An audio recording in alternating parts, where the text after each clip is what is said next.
नमस्कार, कृषि गतिविधिमा स्वागत छ। म लुनिभा बजाचार्य। सुरु गरौँ साताभरि कृषि क्षेत्रमा भएका विविध गतिविधिहरूबाट।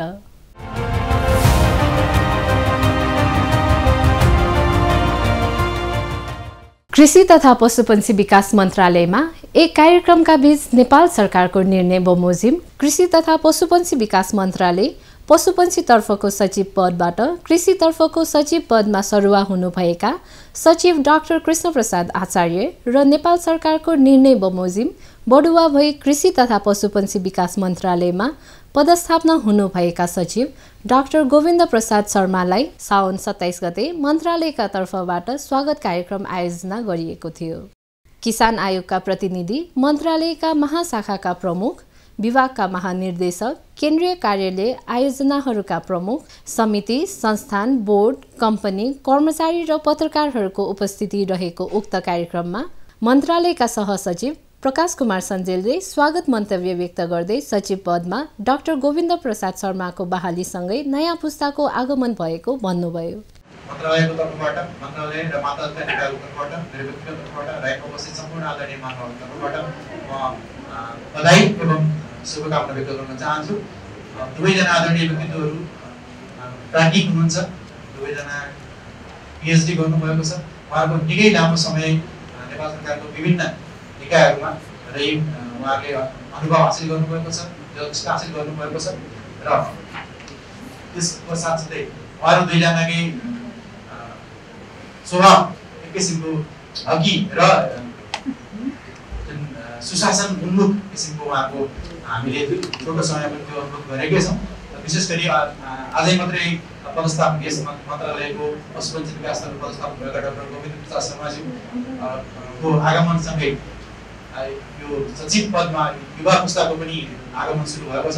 कार्यक्रममा वरिष्ठ कृषि अर्थविज्ञ लाल कुमार श्रेष्ठले मन्त्रालय मार्फतका कार्यालय तथा परियोजनाहरूको मुख्य क्रियाकलापहरू समावेश गरिएको संक्षिप्त जानकारी प्रस्तुत गर्नुभएको थियो। त्यसै गरी चाहिँ अब यो प्रधानमन्त्री कृषि आधुनिकीकरण परियोजना PMFP अन्तर्गत चाहिँ यो विभिन्न किसिमको जोनहरू चाहिँ 58वटा जोनहरू थपिने प्रोग्राम चाहिँ यसपालि रहेको छ भने त्यसै गरी चाहिँ 71,22,79 अथवा यो चालु आर्थिक वर्षको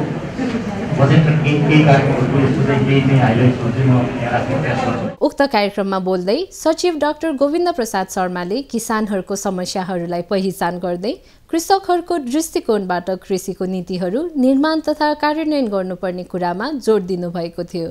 किसानको पर्सपेक्टिभबाट हाम्रो कुराहरू कहाँ हामी नीतिगत रूपमा हामी कमी रहेका छौँ, कहाँ हाम्रो सबल पक्ष रहेका छन्, किसानहरूको समस्याहरू के हो, हामीले व्यवसायीकरणमा लैजानुपर्ने कुराहरूमा कहाँनिर हाम्रो हडल्सहरू देखेको छ, ती कुराहरू चिरेर अगाडि बढ्नुपर्ने जस्तो देखिएको छ। र यो विषयमा पनि नतिजा निकाल्ने गरी काम गर्न र मैले सम्पूर्ण साथीहरूलाई म अनुरोध गर्न चाहन्छु, सबै हामी काबिल छौँ। यद्यपि हामीलाई केही कुराहरूले हामी आफैले एनालाइसिस गर्न नसकेका कुराहरू, हामीले फुट्न नसकेका कुराहरू त्यसलाई पत्ता लगाएर हामी अगाडि गर्छौँ भन्ने मैले अपेक्षा गरेको छु र यहाँको नतिजा दिने किसिमले काम गर्नको लागि सबैको सहयोग हुन्छ भन्ने मैले अपेक्षा गरेको छु। यस्तै गरेर सचिव डाक्टर कृष्णप्रसाद आचार्यले सबै कामहरू सफलतापूर्वक सम्पन्न गर्नका लागि हालको चुनौतीपूर्ण अवस्थामा सम्पूर्ण अनुभवी कर्मचारीहरूलाई थप मनोबलका साथ काम गर्न अपिल गर्नुभएको थियो। हामी गर्छौँ भनेर भनिरहँदाखेरि पनि फेरि मन्त्रालयको सम्पूर्ण टिम, यहाँको विज्ञ टिम, यहाँको चाहिँ लामो अनुभव लिएर बसेका साथीहरूले पनि गर्नुपर्ने सहयोग त्यत्तिकै निरन्तरता विगतमा जसरी सहयोगहरू प्राप्त भएको थियो त्यही किसिमका सहयोगहरू अझ उच्च मनोबलका साथ थप चुनौतीपूर्ण हामी अवस्थामा अहिले छौँ। त्यो लामो चाहिँ पोलिटिकल ठुलो ग्यापमा मन्त्रालय रह्यो नि त। पहिला पनि मन्त्रीज्यू आएर मन्त्रालय हेर्दाखेरि चाहिँ धेरै समय दिन नसकेको अवस्थाको कारणले गर्दाखेरि हाम्रा धेरै समस्याहरू चाहिँ अलिक जटिल भएका छ। यो सम्बोधन गर्न नसकेको अवस्थामा ओएनएम कमिटी हामी गठन गर्न नसकेर बसिरहेको छौँ। पहिला मन्त्रीको निर्णयबाट भएको त्यो पनि हामी बोली बसेर दुवैजना चाहिँ सँगै बसेर त्यसलाई पनि एउटा अन्तिम टुङ्गो लगाएर हामी अगाडि बढ्नुपर्ने छ।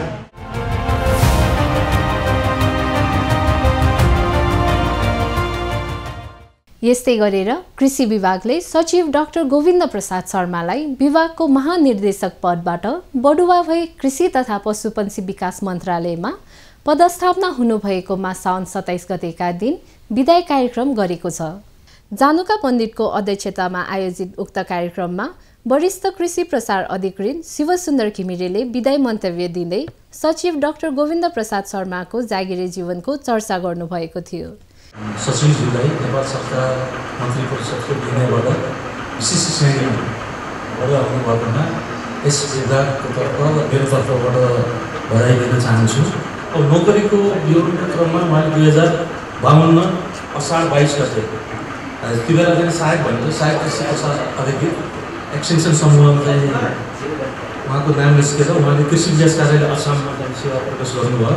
एवं क्रमले उहाँले क्षेत्रीय कृषि विकास निर्देशनालय सुर्खेत, जिल्ला कृषि विकास कार्यालय बर्दिया र बर्दियामा जाँदाखेरि हाम्रो यो कृषि प्रसार सहायक भन्ने पनि हट्यो। त्यहाँदेखि कृषि प्रसार अधिकृत यो 57 सालदेखि त्यसपछि चाहिँ जिल्ला कृषि विकास कार्यालय रूपन्देही र कृषि प्रसार निर्देशनालय हरिहर वनमा 2063देखि 66सम्म चाहिँ उहाँले चाहिँ यो तृतीय श्रेणीमा चाहिँ काम गर्नुभयो। विदाई कार्यक्रममा बोल्दै सचिव शर्माले देश धेरै कृषि उत्पादनहरू आयात गर्ने अवस्थामा आइपुगेकोले यस अवस्थामा सुधार ल्याउन आफू लागि परेर व्यवस्थित र पारदर्शी रूपमा अगाडि बढ्ने प्रतिबद्धता जाहेर गर्नुभयो। विगतको हाम्रो देशको स्ट्याटिस्टिक्स हेर्ने हो भने हामी नेट एक्सपोर्टर भएको ठाउँमा अहिले धेरै ठुलो मात्रामा कृषिको कमोडिटीहरू, कृषि उत्पादन वस्तुहरू आयात हुने गर्दछ। यसमा हेर्ने हो भने धानको मात्रै, धान र चामलको मात्रै हेर्ने हो भने 50 अरबभन्दा बढीको आयात देखेको छ। मकैको हेर्ने 12 अरबभन्दा बढीको देखेको छ। गहुँको हेर्ने 8 अरबभन्दा बढीको देखिन्छ। त्यस्तै गरी तरकारीतर्फ टोटल तरकारी यो आलु प्याज लगायतका कुराहरू हेर्ने 18 अरबभन्दा बढीको इम्पोर्ट भएको देखिन्छ। यसलाई व्यवस्थापन गर्न एउटा सिङ्गल कृषि तथा पशुपक्षी विकास मन्त्रालय सम्भव छैन। यसलाई सातै प्रदेशसँग समन्वय गरेर, सबै स्थानीय तहसँग समन्वय गरेर, आयोजनासँग समन्वय गरेर प्रभावकारी रूपले सञ्चालन गर्ने कुरामा मेरो जोड रहनेछ।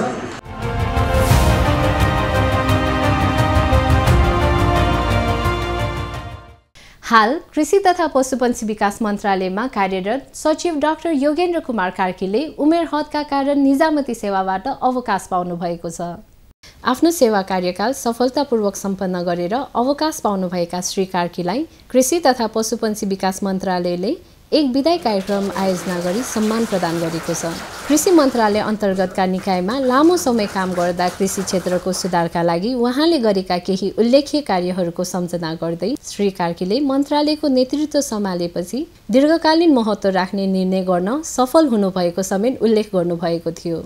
कार्कीले मन्त्रालयको नेतृत्वमा आएपछि विषादी व्यवस्थापन नियमावली 2077 र खाद्य अधिकार तथा खाद्य सम्प्रभुता सम्बन्धी नियमावली 2077 तयार गरेर स्वीकृतिका लागि कानुन, न्याय तथा संसदीय मामिला मन्त्रालय पठाएको प्राङ्गारिक तथा जीवाणु मल निर्देशिका 2078, विभिजन आपूर्ति तथा व्यवस्थापन निर्देशिका 2077 जारी गरेका छन्। कार्कीले भारतसँग रासायनिक मल G2G गर्ने, रासायनिक मल कारखाना खोल्ने लगायतका विषयमा नीतिगत निर्णय गर्न पहल गरेका थिए। श्री कार्कीले आफू लामो समय कृषि क्षेत्रमा काम गरेकाले आगामी दिनमा पनि कृषि क्षेत्रमै सक्रिय रहने तर्फ संकेत गर्दै कृषिको व्यवसायीकरणको जग बसाउने भूमिका निर्वाह गर्दा आत्मसन्तुष्टि मिलेको बताउँदै विदाई कार्यक्रममा उपस्थित सम्पूर्णलाई धन्यवाद व्यक्त गर्नुभएको थियो।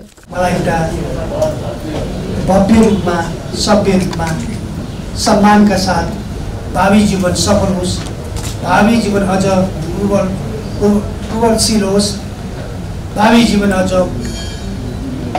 विकास र साना र सीमान्त कृषकहरूको अर्कितको लागि अझ बढी होस् भन्ने दृष्टिमा साथै विदाई गर्नुभएकोमा, आयोजना गर्नुभएकोमा म श्रीमान सचिव मार्फत सम्पूर्ण उपस्थित महानुभावहरू जो यहाँ विभिन्न कारणले उपस्थित हुन सक्नु भएन, विभिन्न तान्त्रिक संस्थाका उहाँहरू सबैलाई चाहिँ म धन्यवाद दिन चाहन्छु।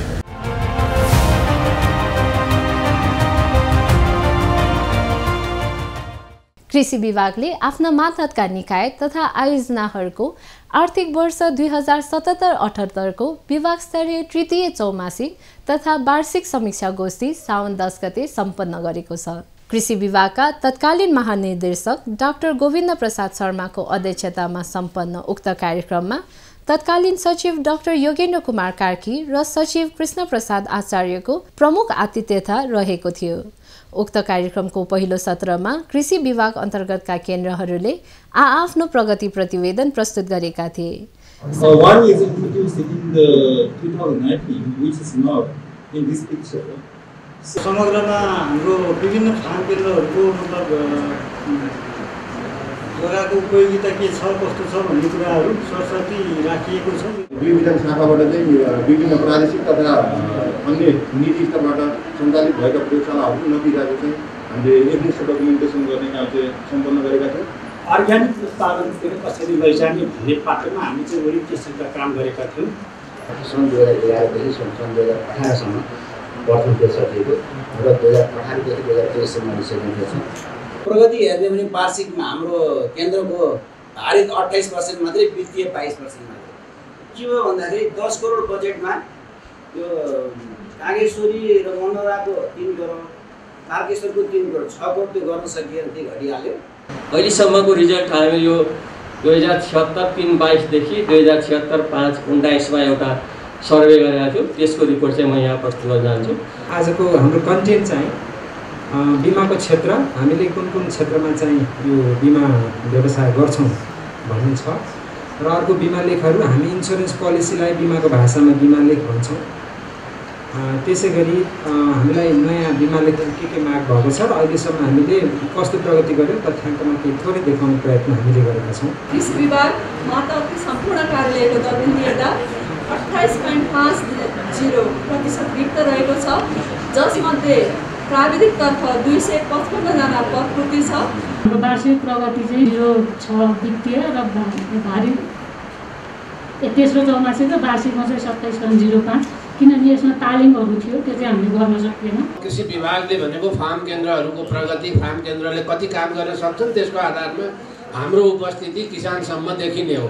सांकेतिक रूपमा गमलामा सिँचाइ गरी सुरुवात गरिएको समीक्षा गोष्ठीको दोस्रो सत्रमा तत्कालीन कृषि सचिव डाक्टर कार्कीले पढे लेखेका शिक्षित र धनी वर्ग कृषि क्षेत्रमा लागेसँगै धनी र गरिब बीचको खाडल झन बढ्न सक्ने तर्फ औल्याउँदै चिन्ता व्यक्त गर्नुभएको थियो।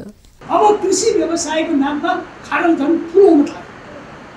कसरी हुन थाल्यो भन्नु, म हिजो मात्रै चाहिँ अस्ति बेलुका 6:30 बजेको फ्लाइटमा त म इलाम पुगेर आएँ। इलामको 4-5 ठाउँ जाँदाखेरि त्यो जग्गा त्यो जग्गा सबै काठमाडौँदेखि अलिक पैसा हुने सबै लिजमा लिइसक्यो। 200, 300, 150, 60, 100, 300 हाम्रो चाहिँ केन्द्रको कमिटीबाट त्यहाँ 700 रुपियाँ मात्रै कफी दिएको थियो। मलाई कफी देखाउनु लागेको थियो, तपाईँहरूलाई थाहा चाहिँ छैन। आधुनिक कफी खेती प्रणालीहरू कफी फलिसक्यो 700 रुपियाँमा, हामीलाई थाहा छैन। म त पहिलोपटक गरेँ हेरेँ फिकलमा, पहिलो लट बिग्रियो अर्को ठाउँमा, अनि उहाँहरूले सम्पर्क समूहमा चाहिँ 1200 रुपियाँ कफी गर्नु लागिरहनु। अब कृषि कर्मलाई पढे लेखेका मान्छेले गर्नु लाग्यो। अब त्यो कृषि धनी वर्गले गरेपछि अब हामीले चाहिँ प्याराडाइम सिफ्ट गरेनौँ भने ती धनी अझ कृषिबाट पनि धनी हुने भयो, हामीलाई गरिब त अझ गरिब हुने भयो। हुनुभयो उनीहरूको खेतीपाती पनि सब लिइदिइहाल्यो, जग्गाहरू कमाउने ठाउँहरू पनि, त्यसले गर्दाखेरि ठुलो खाडल आउँछ। अबको कृषि प्रणालीमा प्रत्येकलाई हामीले अनुदान दिन्छौँ, अलिकति कलेक्सन गरेर सजिलो हुन्छ। एउटै अनुदान पाउनेले हामी 1 हेक्टरभन्दा माथि भनेको छौँ 5 करोड, 2.5 करोडदेखि 5 करोड त्यो मान्छेले चाहिँ 10 सानोलाई पेरिफेरीलाई चाहिँ सेवा दिँदा सापाउने कुरो। अब हामीले विवादहरू कोही लिएर छैन, किनभने सबै ठुला जग्गादेखि सबै चाहिँ व्यवसायिकमा जाने भयो। अब साना 2 आना 4 आना 1 रुपियाँ 1.5 रुपियाँ आएको चाहिँ सबै मानौँ न, ओखर भन्यो ओखर लगाइदिनु, स्याउ भन्यो 4 वर्षमा 7 वर्षमा के खान्छ। उनले 1 रुपियाँ छ भने 4 आना मात्रै स्याउ लगाउँछ, अरू जग्गा खाइदिनु 4 आनाको स्याउ लगाउनु। उसले कहाँ प्रस्ताव हाल्ने, कहाँ के गर्नु, त्यो जसले प्रोजेक्ट पाउँछ उसले चाहिँ त्यो व्यवस्थापन गर्नु पर्यो। बरु हामीले के दिनु पर्यो, सर्भिस प्रोभाइड गर्नुपर्छ।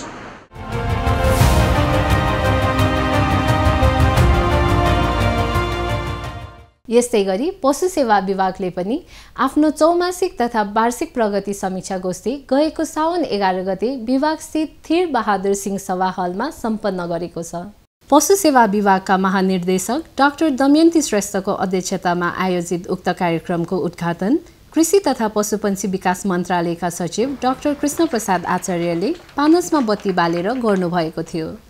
उक्त कार्यक्रममा पशु सेवा विभागका उपमहानिर्देशक डाक्टर नम्रता सिंहले सबैलाई स्वागत गर्दै कार्यक्रमको उद्देश्यबारे जानकारी दिनुभएको थियो। कोभिड महामारीको बीचमा यस विभाग र अन्तर्गतका कार्यालयहरूको वर्षभरि सम्पादन गरेको कार्य प्रगतिलाई केही मिनेटमा प्रस्तुत गर्दा पक्कै पनि सबै सम्पादित गरिएका कार्यहरू समेट्न सकिँदैन। आउँदा दिनहरूमा त्यसका कमी कमजोरीलाई न्यूनीकरण गर्नेछौँ भन्ने विश्वास लिँदै यस समीक्षा गोष्ठीका प्रमुख अतिथि विशिष्ट अतिथिज्यूहरू लगायत यहाँ उपस्थित सम्पूर्ण महानुभावहरूलाई पुनः यस गोष्ठीमा म आफ्नो व्यक्तिगत तथा पशु सेवा विभागको तर्फबाट हार्दिक स्वागत गर्न चाहन्छु।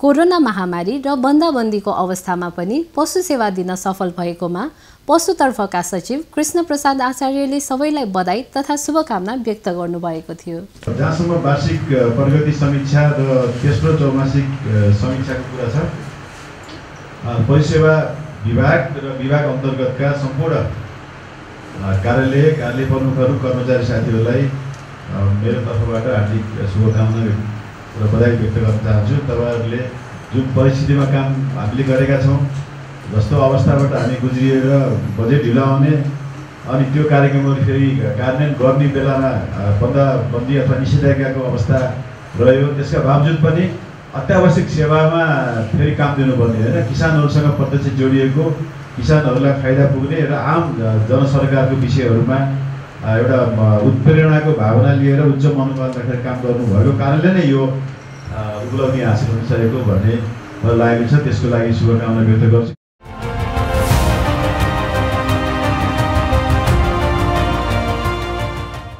कृषि तथा पशुपन्छी विकास मन्त्रालय मार्फतकै खाद्य प्रविधि तथा गुण नियन्त्रण विभागको पनि आर्थिक वर्ष 2077-78 को तेस्रो चौमासिक तथा वार्षिक प्रगति समीक्षा गोष्ठी श्रावण 10 गते सम्पन्न भएको छ।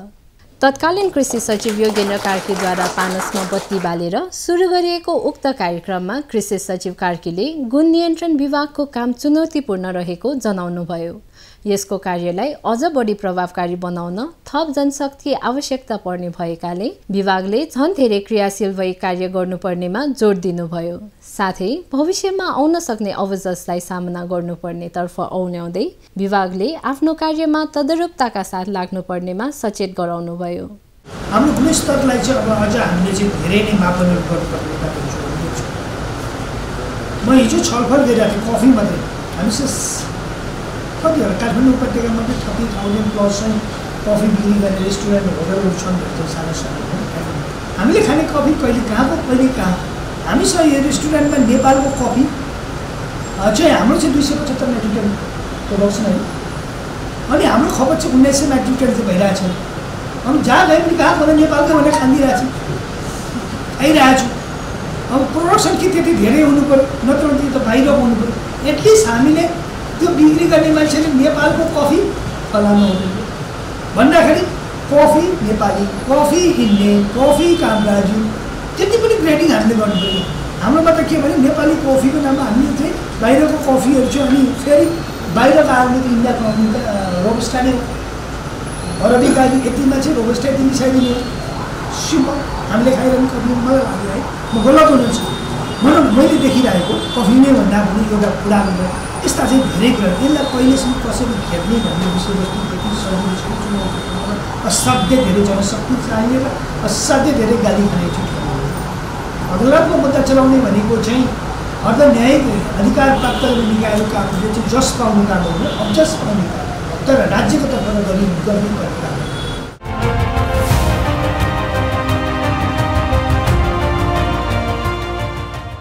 यसैका साथ हामी कार्यक्रमको अन्त्यमा आइसकेका छौँ।